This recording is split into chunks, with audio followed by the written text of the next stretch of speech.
Bhagavad Gita as it is, Chapter 5, Text 18. Vidya Vinaya Sampanne Brahmane Gavihastini Shuni Chaiva Shvapake Cha Panditaha Samadarshinaha.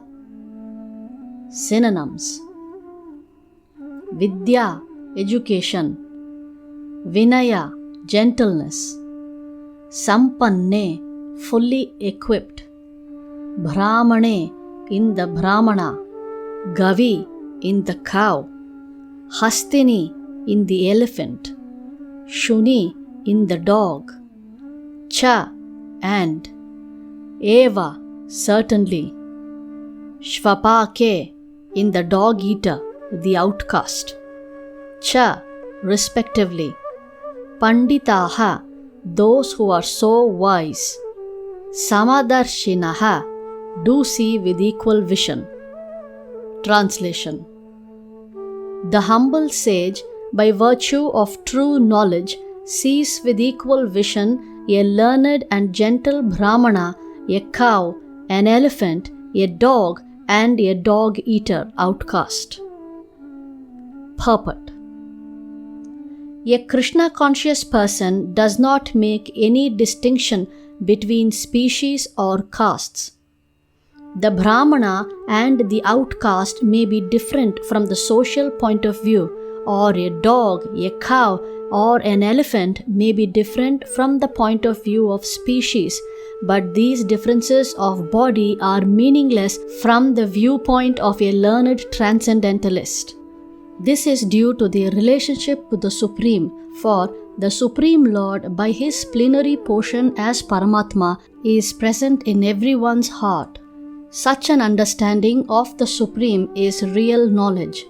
As far as the bodies are concerned in different castes or different species of life, the Lord is equally kind to everyone because he treats every living being as a friend, yet maintains himself as Paramatma regardless of the circumstances of the living entities.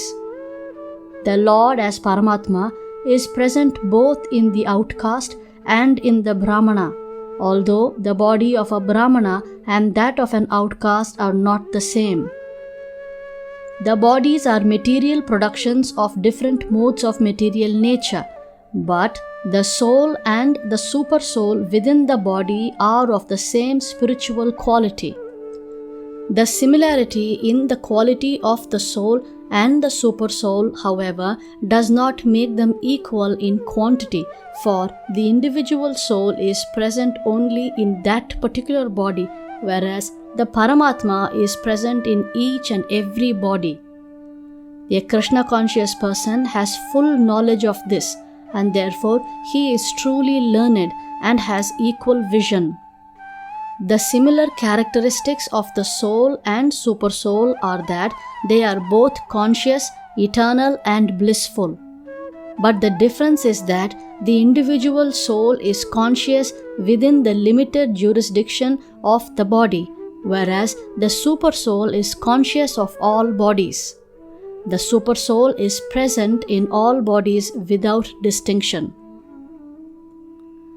Text 19. Ihaiva terjitaha sargo yesham samye sthitam manaha nirdosham hi samam brahma tasmad brahmani te sthitaha.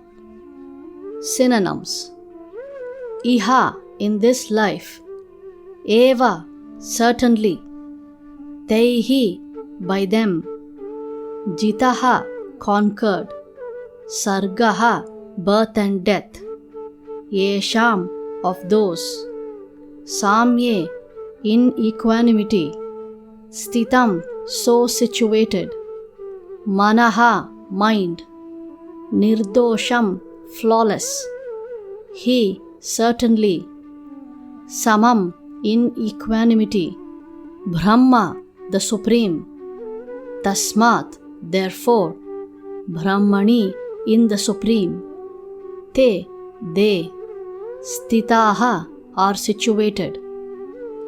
Translation: those whose minds are established in sameness and equanimity have already conquered the conditions of birth and death. They are flawless like Brahman, and thus they are already situated in Brahman.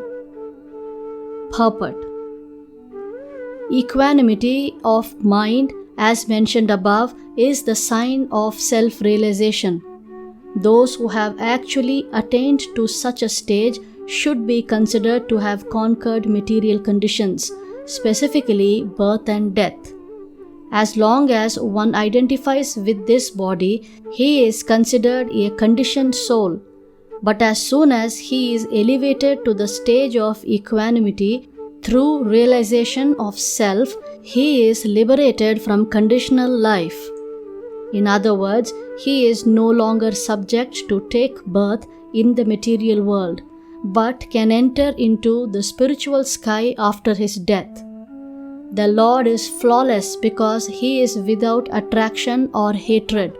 Similarly, when a living entity is without attraction or hatred, he also becomes flawless and eligible to enter into the spiritual sky.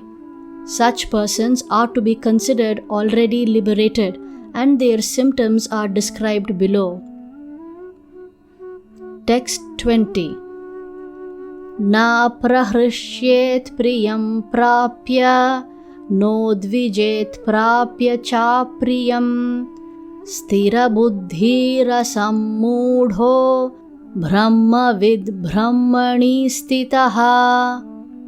Synonyms: na, never; prahrishyet, rejoice; priyam, pleasant; prapya, achieving; na, does not; udvijet, agitated; prapya, obtaining; cha, also; apriyam, unpleasant; stira buddhihi, self-intelligent; asammudaha, unbewildered; brahmavit, one who knows the Supreme perfectly; brahmani, in the transcendence; stitaha, situated.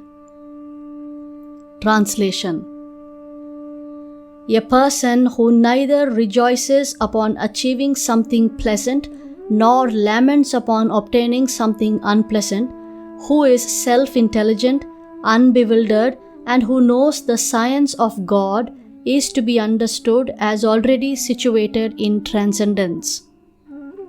Purport: the symptoms of the self-realized person are given herein. The first symptom is that he is not illusioned by the false identification of the body with his true self. He knows perfectly well that he is not this body, but is the fragmental portion of the Supreme Personality of Godhead. He is therefore not joyful in achieving something, nor does he lament in losing anything which is related to his body. This steadiness of mind is called stira buddhi, or self-intelligence. He is therefore never bewildered by mistaking the gross body for the soul, nor does he accept the body as permanent and disregard the existence of the soul. This knowledge elevates him to the station of knowing the complete science of the Absolute Truth, namely Brahman, Paramatma, and Bhagavan. He thus knows his constitutional position perfectly well, without falsely trying to become one with the Supreme in all respects. This is called Brahman realization or self-realization. Such steady consciousness is called Krishna consciousness.